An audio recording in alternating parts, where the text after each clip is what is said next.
మా తమ్ముడు అందస్త్రీ ఇంత తొందరగా చనిపోతాడు అనుకోలేదు. నాకంటే చాలా చిన్నోడు.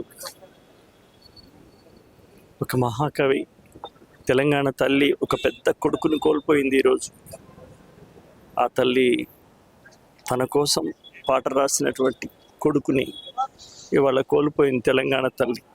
తెలంగాణ ప్రజలకి, అనేక మందికి, యావత్ 5 కోట్ల తెలంగాణ ప్రజలకి ఇది పెద్ద లోటు.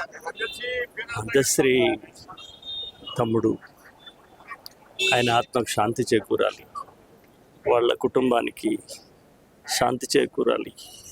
చాలా సమయం పడుతుంది. నాకే జీర్ణించుకోలేకపోతున్నాను ఆయన చనిపోయిన విషయం. ఇప్పటికీ ఆయన పార్థివ శరీరాన్ని చూసినాక కూడా నమ్మబుద్ధి కావట్లేదు. ఆయనకు నానివాడు 30 సంవత్సరాలు మనము ఒక మాటలో ఒక పూటలో ఒడిచేది కాదు. చాలా అన్నదమ్ముల సాన్నిధ్యమే. ఆయన వారం రోజుల క్రితం కూడా మా ఇంటికి వచ్చినాడు. ఆయనకు నాకు దాదాపుగా 30 ఏళ్ళ నుంచి సంబంధమే. ఆయన సినిమాలోకి రాకముందు, నేను సినిమాలో ఉన్నప్పటి నుంచి ఆయన మా ఇంటికి వచ్చేవాడు. ఆయన కలిసి అమెరికా వెళ్ళాము, ఇక్కడికి వెళ్ళాము. అనేకమైనటువంటి అనుభవాలు ఉన్నాయి. కొన్ని వందల వేల అనుభవాలు ఉన్నాయి. సభలే కాదు, దేశాలే కాదు, రాష్ట్రాలు కాదు, అనేకం ఆయనతో నేను కలిసి తిరిగాను. ఇవాళ మహానుభావుడు పోయాడు. ఆయన ఒక్క ఫోన్ చేస్తే కార్పొరేట్ హాస్పిటల్లో వైద్యం తీసుకునే పరిస్థితి. మరి ఎందుకు ఇట్లా రోజు నుంచి జ్వరం వచ్చినా కానీ హాస్పిటల్కి వెళ్ళలేదు? మొండోడు చెప్తే వినడు. ఎవరు చెప్తే వినడు. భార్య కాదు, కన్న తల్లి, దేవుడు చెప్పినా వినడు. తను ఏది అనుకుంటాడో అదే చేస్తాడు. అది ఆయన మనస్తత్వం. అది ఆయన దగ్గరగా ఉన్న వాళ్ళకి తెలుస్తుంది. ఆయన ట్యాబ్లెట్ వేసుకోమంటే వేసుకోడు, ఆయన హాస్పిటల్ పోమంటే పోడు. పుట్టి మొండోడు. తను చెప్పిందే మనం వినాలి. మనం చెప్పింది ఏది ఆయన వినడు. ఆ క్యారెక్టర్ అట్లాగే వస్తుంది. అది 30 ఏళ్ళ నుంచి చూస్తున్నాను కదా, అలాంటి వాడు. కాబట్టి మనం ఇప్పుడు ఎట్లా చెప్పొస్తుంది? ఆయన ఎందుకు పోలేదు, ఎందుకు చేయలేదు అంటే ఎట్లా చెప్పొస్తుంది? ఆయన పద్ధతి అది. సరే, ఇల్లు గురించి కూడా ఈ రోజులో ఆయన ఒక్క మాట చెప్తే కానీ అందరూ ప్రభుత్వం అంతా దిగొచ్చు. అలాంటి వ్యక్తి ఈ వయసులో సొంత ఇల్లు కట్టుకోవాల్సిన పరిస్థితి. అంత సామాన్యమైన జీవితం, అంత మొండితనం ఏంటి సార్? ఇప్పుడు ఒక్కొక్క మనిషిలో ఒక ప్రవృత్తి, ఒక ప్రకృతి ఎలా ఉంటుందో మనం ఎలా చెప్పగలుగున్నాను? ఆయన అలా పెరిగినవాడు. ఆయన ఎవరికి భయపడ్డు, ఎవరి మాట వినడు. ఆయనకు రాజులైనా, చక్రవర్తులైనా, ప్రభుత్వాలైనా లెక్కలేదు. ఆయనను గౌరవిస్తేనే ఆయన మాట్లాడతాడు, లేకపోతే పట్టించుకోడు ఆయన. అటువంటి ధిక్కారం ఉన్నటువంటి ఒక్కరిని చూశాను నేను, బమ్మెర పోతన. ఆ తర్వాత మళ్ళీ అందిస్తాడు. రాజులకు భయపడినోడు పోతన, ప్రభుత్వాలకు భయపడినోడు అందస్త్రీ.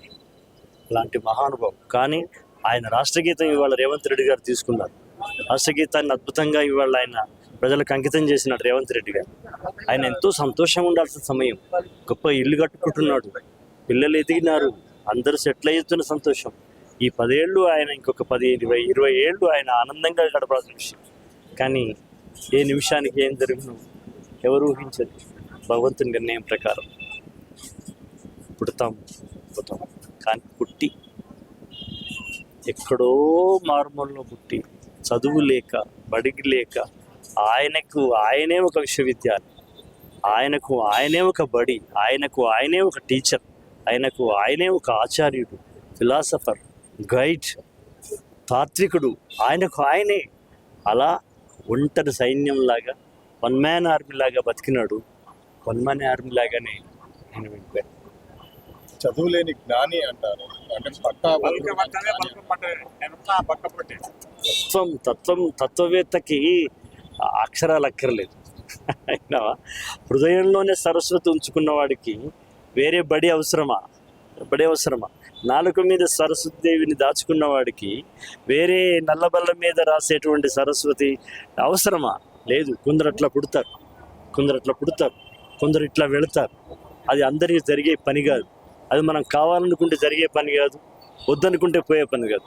ఆయన అలా అనుకున్నట్టుగానే జీవించినాడు. ఆయన అనుకున్నాడో లేదో కానీ ఎవరికి చెప్పకుండా అకస్మాత్తుగా పోయాడు. మాయమైపోతున్నాడమ్మ అందశ్రీహే, మధ్యాహ్నమే మాయమైపోయినాడు. ఆయన సాయంకాలం దాకా ఉండాలి, సూర్యుడు పడమట అస్తమించే వరకు ఉండాలి. కానీ మధ్యాహ్నమే మాయమైపోయిండు సూర్యుడు. ఇదంత అన్యాయం. సూర్యుడు ఉదయించాలి, అస్తమించాలి. మధ్యాహ్నం చనిపోతే ఎట్లా? మధ్యాహ్నం సూర్యుడు లేకుంటే ఎట్లా? సరిగ్గా అదే జరిగింది తెలంగాణలో. తెలంగాణ తల్లి ఇవాళ పుత్రశోకంతో దుఃఖిస్తోంది. తనకు పాట రాసిన ఒక విశ్వకవి రవీంద్రనాథ్ ఠాగూర్ దేశానికి జాతీయ గీతం రాస్తే, ఈ రవీంద్రనాథ్ ఠాగూర్, ఈ విశ్వకవి, తెలంగాణకు రాష్ట్రీయ గీతం రాసినటువంటి విశ్వకవి మా అందశ్రీ. ఈరోజు యావత్ తెలంగాణ తెలుగు ప్రజలంతా షాక్కి గురయ్యాము. పొద్దుటన న్యూస్ వినగానే అందశ్రీ అన్నగారు హఠాత్ మరణము చాలా బాధని కలిగించింది. ఈరోజు వచ్చి ఇక్కడ అందశ్రీ అన్నగారికి నివాళులు అర్పించుకున్నాం. తెలంగాణ మలిదశ ఉద్యమంలో అందశ్రీ అన్నగారి పాట, ఆయన మాట, ఆయన జీవిత విధానము, ఆయన వ్యక్తిత్వము ఎంతోమంది విద్యార్థులకు స్ఫూర్తిదాయకము. ఆయన పాట త్రూ తెలంగాణ ఉద్యమంలో ఒక ఉద్యమాన్ని రగిలించింది. సో ఆయన శిష్యులుగా మేము ఆయన పాటను, ఆయన మాటను, ఆయన ఉద్యమ స్ఫూర్తిని, ఆయన సిద్ధాంతాన్ని, ఆయన వ్యక్తిత్వాన్ని ముందుకు తీసుకెళ్తామని తెలియజేస్తున్నాం. తెలంగాణ వచ్చిన తర్వాత కళాకారులు, మేధావులు, జర్నలిస్టులు, విద్యార్థులు, ఉద్యమకారులని పక్కదోవ పెట్టించి వాళ్ళకు గౌరవాన్ని కూడా దక్కనివ్వలేదు. కానీ మనకు కాంగ్రెస్ పార్టీ వచ్చిన తర్వాత మన ముఖ్యమంత్రి శ్రీ రేవంత్ అన్న గారి ఆధ్వర్యంలో తెలంగాణ కవులకు, కళాకారులకు, విద్యార్థులకు, ఉద్యమకారులకు ఆ గౌరవాన్ని ఒక్కొక్కటిగా ఇస్తూ వచ్చాం. అట్లాగే మన అందశ్రీ అన్న గారు రాసిన జయ జయ హే తెలంగాణని రాష్ట్ర గీతంగా ప్రకటించి ఆ గౌరవాన్ని అందశ్రీ అన్నగారికి, ఆయన త్యాగానికి ఇవ్వడం జరిగింది. అట్లాగే తెలంగాణ ప్రజలకు మరొక్కసారి ఆ పాటతో తెలంగాణ ఉద్యమ స్ఫూర్తి ప్రతినిత్యం తెలంగాణ బిడ్డల్లో, గుండెల్లో ఉండాలని చివరిగా అది నిలిపివేయడం జరిగింది. ఆ పాటని మీకోసం. జయ జయ హే తెలంగాణ జననీ జయ కేతనం, ముకోటి గొంతుకలకు ఒక్కటైన చేతనం, తరతరాల చరిత గల తల్లి నీరాజనం, తరతరాల చరిత గల తల్లి నీరాజనం. ఈరోజు అందశ్రీ అన్న మహాకవి మన మధ్య లేకపోవడము నిజంగా కూడా బాధాకరం. ఇట్లాంటి వార్త వినవలసి వస్తుందని అనుకోవడమే మనం అది జీర్ణించుకోలేనటువంటి పరిస్థితి ఉన్నది. ఎందుకంటే ముఖ్యంగా తెలంగాణ ఉద్యమంలో అన్న పాట అది ఒక యుద్ధానికి సైరన్ మాదిరి. ఎందుకంటే అన్న రాసినటువంటి జైబోలో తెలంగాణ జనజాతరలో మన గీతం అనేటువంటి పాట మహాభారతంలో అర్జునుడి చేతిలో గాంధీవన్ లెక్క తెలంగాణ ఉద్యమానికే ఉవ్వెత్తున సైరన్, యుద్ధ సైరన్ ఊదినటువంటి పాట. ఆ పాటతోని ప్రజలను చైతన్యవంతులు చేసి తెలంగాణ సాధించే వరకు నిద్రపోను అనేటట్టుగా అన్న చేసిన సందర్భం ఎప్పుడు మర్చిపోలేము. అన్న గొంతుతోనంటే ఇంకా అది బాగుండేది. తర్వాత సినిమాలో కూడా వచ్చింది, అందే మాత్రం శ్రీనన్న కూడా పాడారు. ఆ పాటతోనే చైతన్యవంతులై తెలంగాణ సాధించుకున్నాం అనేటువంటి నా సంపూర్ణమైన, నా పర్సనల్గా నా నమ్మకం. జనజాతరలో మన గీతం జయకేతనమయ్యగరాళి, జనజాతరలో మన గీతం జయకేతనమయ్యగరాళి, జంజామారిత జన నినాదమై జయగంటలు మోగించాలి, ఒకటే జననం ఒకటే మరణం, జీవితమంతా జనమే మననం, కష్ట నష్టాలెన్నెదురైన కార్యదీక్షతో తెలంగాణ జైబోలో తెలంగాణ గళగర్జనల జడివాన, జైబోలో తెలంగాణ నిలువెల్ల గాయాల వీణా. మనసుతోని మనం ఎప్పుడన్నా ఎక్కడన్నా పాట పాడినప్పుడు దర్శన ఇది చాలా బాగా పాడావు, నీ వాయిస్ అంటే నేను నిప్పుల కంఠమని నన్ను చాలా గుండెలకు అద్దుకొని మాట్లాడేవాడు.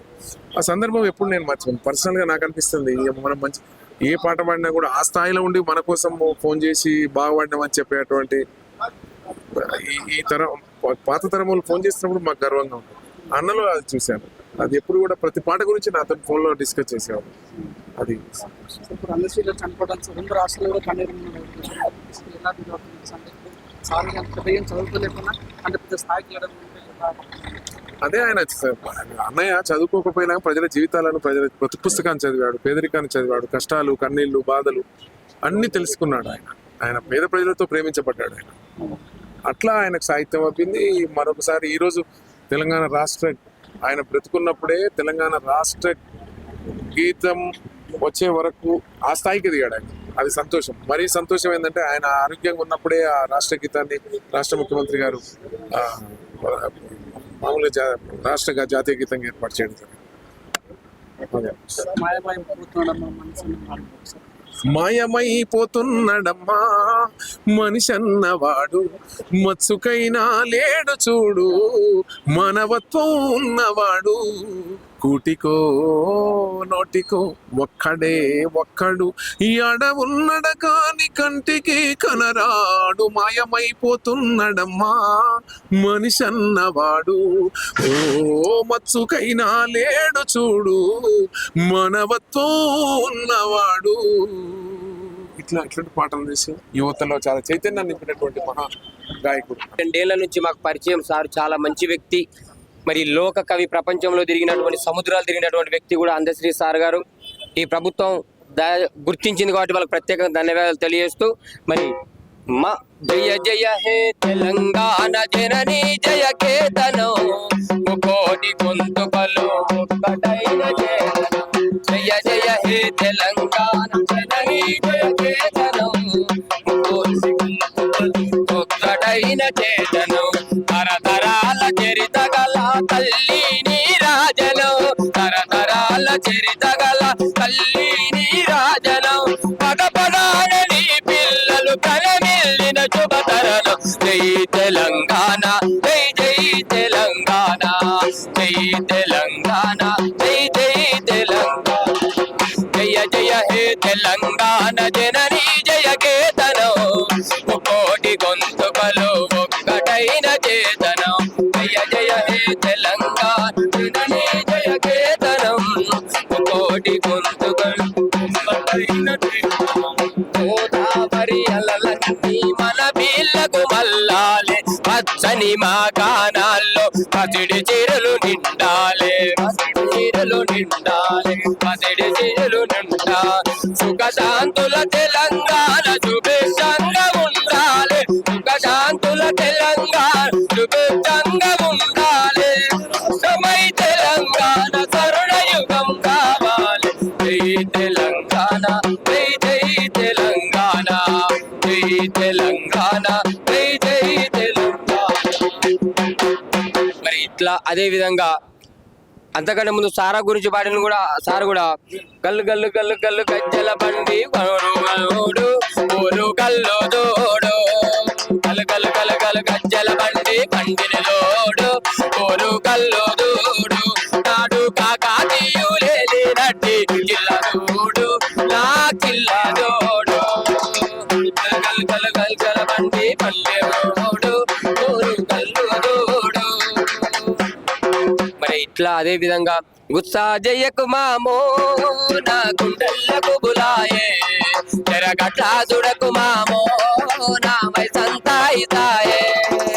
గుత్సా జయకు మామో నా గుండెలకు బులాయే, తెరగట్ల దుడకు మామో నా వైసంతాయితాయే అన్నట్టుగా ఎన్నో పాటలు కూడా రాసిండు. వాస్తవానికి చాలా మంచి వ్యక్తి. ప్రతి క్షణము కూడా చదువు రాకపోయినా కానీ సమాజాన్ని, ఇందాక మా గోరెడ్డి వెంకన్న అన్నట్టు చాలా మంది ఉన్నారట చదువు రానటువంటి వాళ్ళు, సిద్ధప్ప లాంటి వాళ్ళు కూడా ఎంతో మంది సమాజం కోసం పనిచేసిండు. వాస్తవానికి కూడా ఆ నిప్పులు రగిలే అనే సాంగ్ అది కూడా బాగుంటది. నిప్పుల వాగు చాలా అద్భుతమైన, వాస్తవానికి ప్రపంచంలోనే అటువంటి బుక్ ఇదివరకు మనం చూడకపోతాం మన భారతదేశంలో అయితే. కానీ ఇది పాట నిప్పులు జనజాతరలో మన గీతం జయకేతనమయ్యగరాది, జంజా మారుతి జనని నాదమై గంటలు మోగించాలి.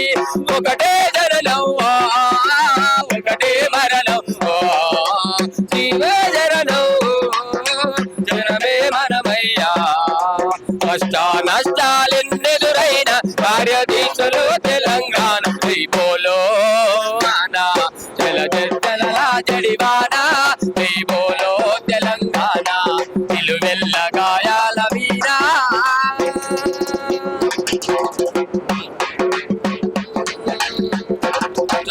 మరి అలాంటి అద్భుతమైన పాటలు రాసి తెలంగాణను రావడం కోసం వాస్తవానికి కూడా గూడాంజన్న కొమ్మ చెక్కితే బొమ్మరా పాట అది కూడా కొంచెం అయితే మామూలుగా కొమ్మ చెక్కితే బొమ్మరా, కొలిసి ముక్కితే అమ్మరా, ఆయికే అది కాదురా కాదంటే ఏది లేదురా అమ్మ చెక్కితే బొమ్మరా కొలిసి మొక్కితే అమ్మరా ఆదికే ఇది కాదురా కాదంటే ఏది లేదురా. అట్లా అలాంటి అద్భుతమైన పాటలు రాసిండు కాబట్టి వాస్తవానికి ఈ ప్రభుత్వమైన గూడాంజనను కూడా అదే విధంగా మన వేమగడి ప్రసాదనను కూడా ఈ తరుణంలో ఈ ప్రభుత్వం గుర్తించాలి దయచేసి కూడా. ఎందుకంటే చెర మెరుపులు మెరిచెర అని 1994లో పాడినటువంటి అన్న, ఇంకో 2-3 కీలకంగా తెలంగాణ కోసం పనిచేసినటువంటి అమరులను కూడా ఈ ప్రభుత్వం ఆ ప్రభుత్వం తలుచుకోలే. ఈ ప్రభుత్వాన్ని వాళ్ళని బయటికి తీయాలని కోరుకుంటున్నా. ఆ అన్న వాడినటువంటి చిన్న ఒకటే పల్లవి. చెర మెరుపులు మెరిచెర కన కన కన కన నిప్పులు రోకెల రజాకాళ్ళపై రణం దొరికిన నైజాం కొడుకు గుండెలు చేసిన నైజాం కొడుకుల గుండెలు వీర తెలంగాణ మనది పోరు తెలంగాణ పోరాడే గడ్డ మనది యుద్ధమ్మ నేల మనది. వీర తెలంగాణ మనది పోరు తెలంగాణ పోరాడే గడ్డ మనది యుద్ధమ్మ నేల మనది. పడవిలో ఆకులు మేకులాయరా పిచ్చుక సైతము తండ్రి గట్టర కందిరీగ కండెర్ర చేజర కౌదు బిడ్డలే కదవు దొరికిరా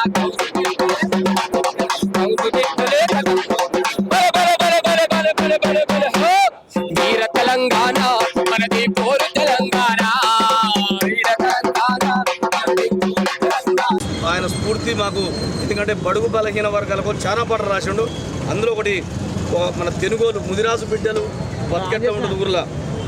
తల మీద సుట్ట బట్ట ఆ పైన పళ్ళ తట్ట, తల మీద సుట్ట బట్ట పైన పళ్ళ తట్ట, పళ్ళు పండ్లమ్ము ఎంటూ పల్లెంతా తిరుగుకుంటూ పళ్ళు పళ్ళమ్ము అంటూ పళ్ళంతా తిరుగుకుంటూ బాజార్లా కూసో నమ్మి బతుకెల్లా తీసుకున్న తెనుగోలా ఎల్లమ్మ ఏది నా పల్లెలల్లా కళ్ళల్లాగా నారాదేమి.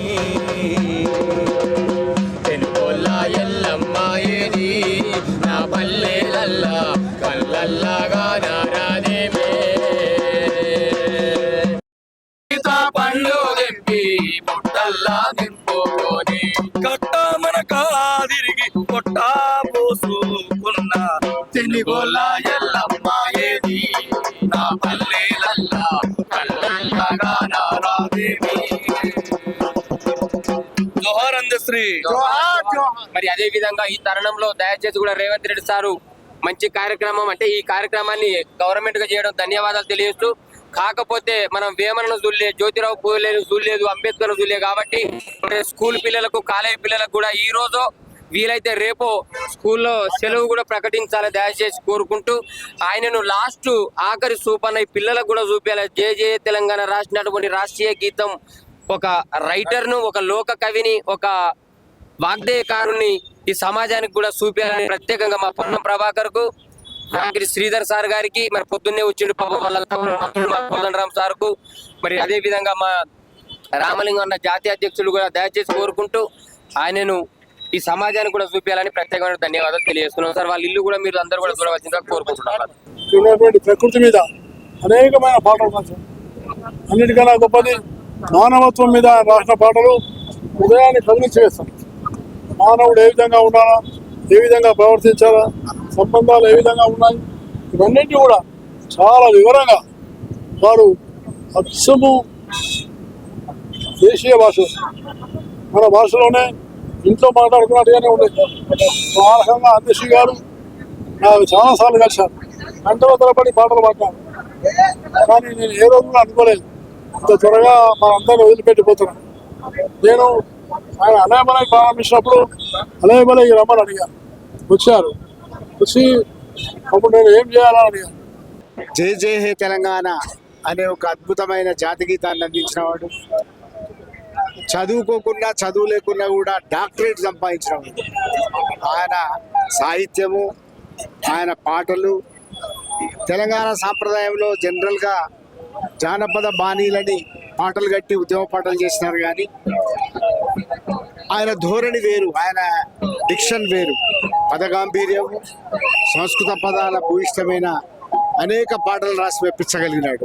ఇదే ఉస్మానియా యూనివర్సిటీలో 5 లక్షల మంది విద్యార్థుల మధ్యలో పాడిన పాట అది యూనివర్సిటీని ఒక ఉత్తేజపూరితమైన విప్లవంగా మార్చింది. ఒక అద్భుతమైన ఒక తిరుగుబాటు మనస్తత్వం, ఎవరికి తలవంచని మనస్తత్వం ఉన్న అందశ్రీ మరణం తెలంగాణకి ఒక ధిక్కార పతాకగా ఆయన తెలంగాణ గుర్తింపుగా మనం భావించాల్సి ఉంటుంది. ఆయన మరణం తెలంగాణకు తీరని లోటు, ఆయన కుటుంబానికి ప్రగాఢ సానుభూతి. Thank you very much. Andasri గారిది నాది ఒకే పల్లెటూరు, అది పచ్చి పల్లెటూరు. అంటే రేబర్తి గ్రామం, మద్దూరు మండలం, సిద్దిపేట జిల్లా దగ్గర. ఓకే, సిద్దిపేట జిల్లా. అయితే ఈ అందశ్రీ అనేటువంటి వాడు ఎల్లయ్య వ్యవహారిక నియమం పేరు. ఎల్లయ్య అనేటువంటి వాడి అందశ్రీగా వెదించిన, అందశ్రీ అంటేనే ప్రజలు గుర్తుపట్టేటువంటి స్టేజ్లో ఉన్నారు. కాకపోతే ఎల్లయ్య అంటే ఎవరికి తెలియదు. ఎందుకంటే నాకన్నా 4 సంవత్సరాలు చిన్న. ఆయన 61లో పుట్టిన, నేను 54లో పుట్టినాను. అంటే దాదాపు 5 ఏళ్ళు చిన్న. అట్లాంటి వ్యక్తి వాళ్ళ నాన్న ఓన్లీ నుల్క మంచాలని ఉండే అప్పుడు. మంచాలు ఇప్పుడున్న మంచాలు నుల్క అంటే మామూలు నుల్కతో నేసేటోళ్ళు అనమాట. ఓ నుల్క నేసి బతికేటోడు అనమాట వాళ్ళ నాన్న. ఆ నుల్క మంచాలతోని బతికినటువంటి తిండి వీళ్ళకి సరిపోకపోతుండే. 3 పిల్లలు, 3తోని ఈ అందశ్రీ 4. అయితే ఆమె ఇతనికి సంసారం చెయ్యక వాళ్ళ అమ్మ వేరే మళ్ళీ పెళ్లి చేసుకున్నది. అక్కడ ఆకునూరు అని ఒక ఇంకో పల్లెటూరు ఉంటుంది అనమాట. ఆకునూరుకి వెళ్ళిపోయింది. అప్పుడు మార్మానం అనేటువంటి వాళ్ళ పదాలను. అయితే ఆమె వెళ్ళిపోక ముందు ఈయన పడ్డ కష్టాలు ఎలాంటివి అంటే, ఒకసారి నడుముకు చేంతాడు కట్టి బాయిలో దించింది. బావా నన్ను ఎట్లా దించింది చూడు, మరి నా తల్లిని నేను ఎట్లా చెప్పుకోవాలి?